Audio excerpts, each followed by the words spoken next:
जय हिंद दोस्तों, स्वागत है आप सभी का रम्य पर्सन सीरीज की एक नई वीडियो में। इस वीडियो में हम बात करेंगे एडिटेड या 5000 प्लस क्वेश्चन बुक सीरीज की प्रैक्टिस सेट नंबर 68। बिना टाइम वेस्ट किए स्टार्ट करते हैं। क्वेश्चन नंबर 1 है, आदि वराह की उपाधि किस शासक ने धारण की थी? कौन सी उपाधि? तो आदि वराह की उपाधि जो है कौन से शासक ने धारण की थी? तो वो किए थे राजा भोज। कौन? राजा भोज। क्वेश्चन नंबर 2 है, मध्यकालीन इतिहास के किस शासक के दरबार में सर्वाधिक गुलाम थे? तो मध्यकालीन इतिहास में कौन से शासक के दरबार में सर्वाधिक गुलाम थे?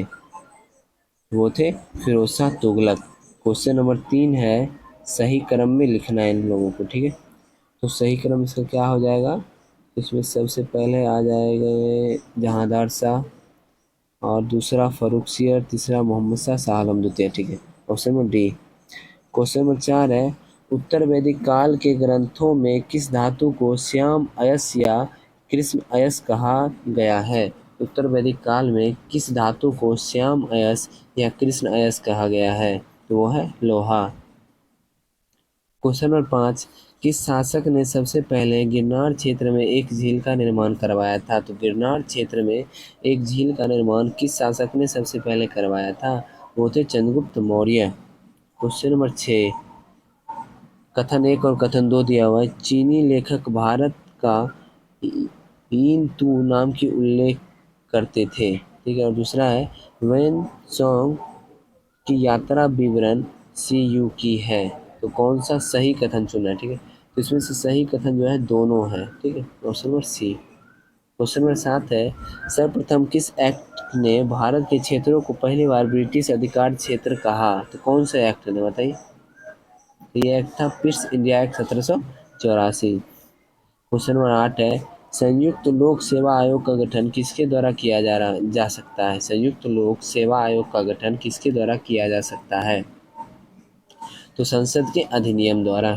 क्वेश्चन नंबर 9, अखिल भारतीय सेवा के सदस्यों की सेवा शर्तों का निर्धारण कौन करता है?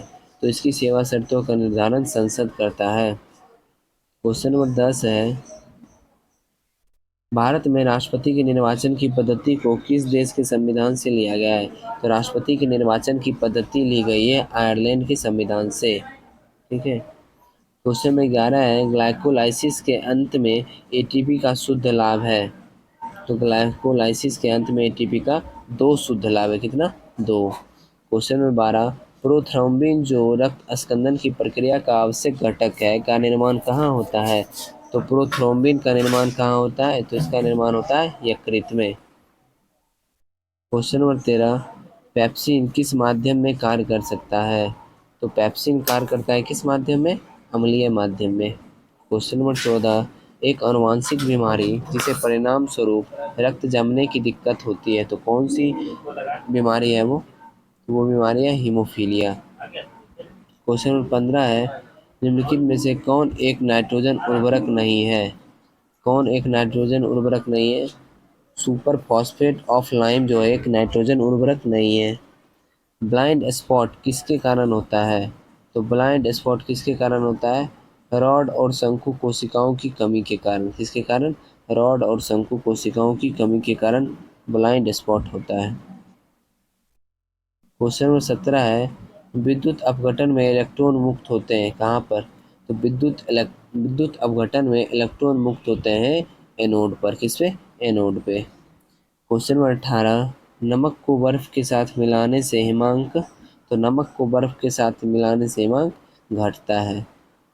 क्वेश्चन नंबर 19, निम्न में से कौन सा सबसे अधिक विद्युत धनात्मक है? तो ये हो जाएगा Al, ठीक है। ये जो है सबसे अधिक विद्युत धनात्मक है। क्वेश्चन नंबर 20, पॉजिट्रॉन एक ऐसा कण है जिस पर क्या? तो पॉजिट्रॉन एक ऐसा कण है जिस पर इकाई धनावेश रहता है। क्या रहता है? इकाई धनावेश रहता है। क्वेश्चन नंबर 21, प्राकृतिक रबर किसका बहुलक है? तो प्राकृतिक रबर बहुलक है आइसोप्रीन का। क्वेश्चन नंबर 22, पृथ्वी के लिए प्लायन वेग का मान कितना होता है? तो पृथ्वी के लिए प्लायन वेग का मान होता है 11.2 किलोमीटर प्रति सेकेंड। क्वेश्चन नंबर 23, निम्नलिखित में से सर्वोत्तम ऊष्मा का सूचालक क्या है? तो निम्नलिखित में से सर्वोत्तम ऊष्मा का सूचालक है पारा, जिसे पारद भी बोलते हैं। क्वेश्चन नंबर 24, लैंगरहैंस की द्वीपिका के बीटा कोशिका से कौन सा हार्मोन स्रावित होता है? तो इंसुलिन जो हार्मोन है वो लैंगरहैंस की द्वीपिका के बीटा कोशिका से स्रावित होता है। चलिए क्वेश्चन नंबर 25, निम्न में से कौन भारतीय राष्ट्रीय कांग्रेस के उदारवादी नेता नहीं थे? उदारवादी नेता नहीं थे, तो ये हो जाएगा अरविंद घोष। क्वेश्चन नंबर 26, गोखले के राजनीतिक दर्शन का मूल आधार था क्या? तो गोखले के राजनीतिक दर्शन का मूल आधार क्या था? तो ये था भारतीय जनमत को जागृत करना। क्वेश्चन नंबर 27 है, व्यक्तिगत सत्याग्रह के अंतर्गत पहले सत्याग्रही विनोबा भावे थे, दूसरे सत्याग्रही कौन थे? दूसरे सत्याग्रही थे जवाहरलाल नेहरू। चलिए क्वेश्चन नंबर 28 देखते हैं, सुरेंद्र नाथ बनर्जी ने किसे बंगाल में आधुनिक सभ्यता के अग्रदूत एवं अपनी जाति के पिता कहा था? किसे कहा था? तो वो कहे थे हेनरी विवियन डेरिजियो को। किसको? हेनरी विवियन डेरिजियो को। क्वेश्चन 29 है, किनके प्रयत्नों से सम्मित आयु अधिनियम 1891 पारित हुआ? किसकी प्रयत्न से बताइए? सम्मति आयु अधिनियम 1891 किनके प्रयत्नों से पारित हुआ था? तो ये थे बहरामजी मालावारी। कौन थे? बहरामजी मालावारी। क्वेश्चन नंबर 30, बर्मा को भारत से पृथक कर दिया गया था कब? तो बर्मा को भारत से पृथक किया गया था 1937 ईस्वी में। क्वेश्चन नंबर 31, मदन मोहन मालवीय द्वारा हिंदू महासभा की स्थापना किस वर्ष की गई थी? तो मदन मोहन मालवीय द्वारा हिंदू महासभा की स्थापना की गई थी 1915 ईस्वी में। Question number 32, east India company के कर्मचारियों के निजी व्यापार पर रोक किस गवर्नर जनरल ने लगाई थी?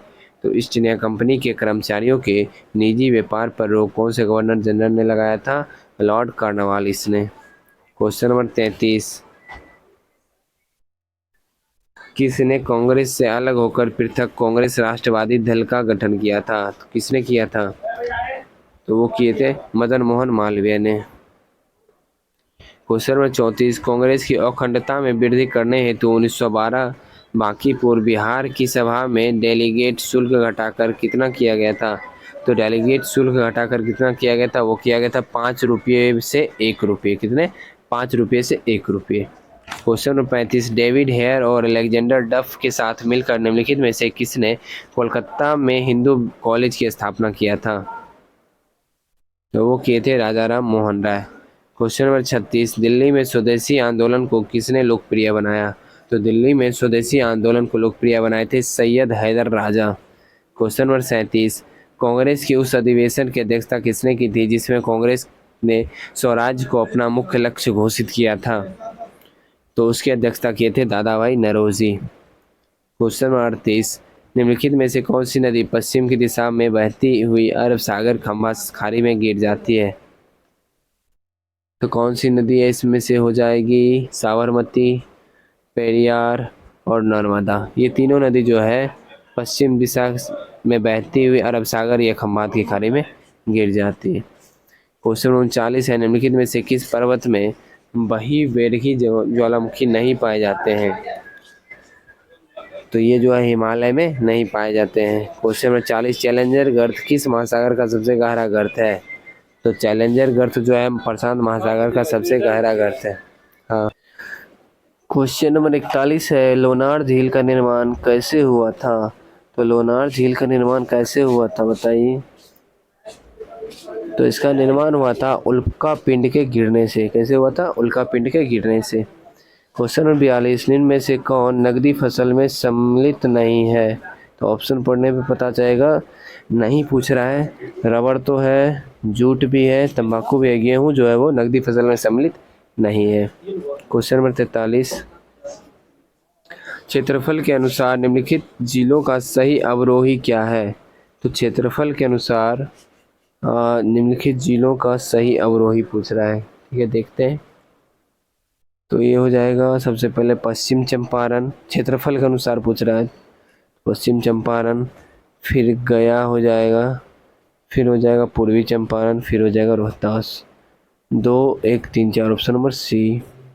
क्वेश्चन नंबर 44, खनिज और प्राप्ति स्थान का सही उत्तर सुमेलित करना, मिलान करना है। ठीक है, तो सबसे पहला है अवरक। तो अवरक हो जाएगा गया। कहाँ हो जाएगा अवरक? गया। दूसरा है स्वर्ण, सोना हो जाएगा जमुई। तीसरा है डोलामाइट, डोलामाइट हो जाएगा रोहतास। और चौथा है सीसा, जो कि भागलपुर। तो इसका आंसर हो जाएगा option number C, 2 1 4 3। Question number 45, blue flag प्रमाणीकरण संबंधित है किससे? तो ब्लू फ्लैग प्रमाणीकरण संबंधित है समुद्र तट से। किससे? समुद्र तट से। क्वेश्चन नंबर 46, राजकोषीय घाटा की नई परिभाषा का सुझाव किस समिति के द्वारा दिया गया था? तो राजकोषीय घाटा की नई परिभाषा का सुझाव किस समिति के द्वारा दिया गया था? वो है चलैया समिति। क्वेश्चन नंबर 47, 1867-68 में दादा भाई नौरोजी ने भारत में प्राप्ति प्रति व्यक्ति आय का आकलन कितना किया था? तो 1867-68 में दादा भाई नौरोजी ने कितना किया था? वो कहते 20 रुपया। कितना? 20 रुपया। क्वेश्चन 48, निम्न में से कौन समाजवादी अर्थव्यवस्था की विशेषता नहीं है? तो समाजवादी अर्थव्यवस्था की विशेषता नहीं है, आर्थिक नियोजन जो है ये समाजवादी अर्थव्यवस्था की विशेषता नहीं है। क्वेश्चन नंबर 49 देखते हैं, निम्न में से कौन किसी देश में आर्थिक समृद्धि की अनिवार्य शर्त है? तो कौन सा जो है वो किसी भी देश की आर्थिक समृद्धि की अनिवार्य शर्त है, बताइए। तो ये हो जाएगा पूंजी निर्माण। क्वेश्चन नंबर 50 है, मुद्रास्फीति में, और ये सही कथन बताना है, ये भी ध्यान देना है कि इसमें सही कथन कौन सा ये बताना है। तो मुद्रास्फीति में ऑप्शन पढ़ते हैं क्या क्या दिया हुआ है। कीमतों के समान स्तर में लगातार वृद्धि होती है, ये तो सही है। जब मुद्रास्फीति होती है ना, तो कीमत का जो समान स्तर है उसमें लगातार वृद्धि होती रहती है। और मुद्रा के मूल्य का क्रय शक्ति में कमी आती है, हाँ ये बात भी है। मुद्रा की जो मूल्य होती है या उसकी जो क्रय शक्ति होती है उसमें कमी आती है। तीसरा क्या है, विनिमय दर में सुधार होता है, ये गलत। 1 और 2 सही हो जाएगा। कुछ इंपॉर्टेंट पॉइंट है उसे भी देख लेते हैं। लोकसभा के अनुसूचित जातियों के लिए कितने सीटें आरक्षित हैं? तो 84 सीट जो है लोकसभा में अनुसूचित जाति के लिए, जनजाति नहीं, अनुसूचित जाति के लिए, और अनुसूचित जनजाति के लिए 47। ठीक है। किस संविधान संशोधन द्वारा भारत में मताधिकार की आयु 21 वर्ष से 18 वर्ष कर दिया गया था? 61वां संविधान संशोधन 1989 के द्वारा। क्वेश्चन नेक्स्ट पॉइंट है, लोकसभा सदस्य निर्वाचित होने हेतु आयु सीमा कितनी है? तो 25 वर्ष। आपातकाल के दौरान लोकसभा के कार्यकाल में एक बार में कितने समय तक वृद्धि की जा सकती है? एक बार में 1 वर्ष तक वृद्धि की जा सकती है। सदन के अधिवेशन की गठित करने हेतु गणपूर्ति संख्या कितनी है? तो 1/10, जिसे हम कोरम भी बोलते हैं। संयुक्त अधिवेशन की अध्यक्षता किया जाता है लोकसभा अध्यक्ष द्वारा। संयुक्त अधिवेशन की जो अध्यक्षता किसके द्वारा की जाती है? लोकसभा अध्यक्ष द्वारा। और संयुक्त अधिवेशन किसके द्वारा बुलाया जाता है? तो राष्ट्रपति द्वारा बुलाया जाता है। चलिए, धन विधेयक को पेश किया जाता है कहाँ पे? तो लोकसभा में पेश किया जाता है। और विश्वास प्रस्ताव करने हेतु कितने सदस्यों का समर्थन होना है? तो 50 सदस्य का समर्थन होना अनिवार्य है। लोकसभा अध्यक्ष शपथ लेता है लोकसभा सदस्य के रूप में। लोकसभा अध्यक्ष जो है वो शपथ कैसे लेता है? लोकसभा सदस्य के रूप में शपथ लेता है। सेट यही समाप्त हो गया। आशा करता हूँ सेट अच्छा लगा होगा। सेट अच्छा लगा है तो वीडियो को लाइक कर दीजिए। चैनल पे नए आए हैं, चैनल को सब्सक्राइब कर लीजिए। और मैंने जो भी क्वेश्चन बीच बीच में पूछे उसका जवाब कमेंट में ज़रूर दीजिए। और जो भी दोस्त आपके पढ़ने वाले हैं, जो पढ़ाई करते हैं बिहार पुलिस की या बिहार दरोगा या फिर किसी अन्य एग्ज़ाम की भी तैयारी करते हैं, उनको ये वीडियो ज़रूर शेयर कीजिए, जिनसे उन्हें भी कुछ फ़ायदा हो जाए। तो मिलते हैं अगली वीडियो में। जय हिंद।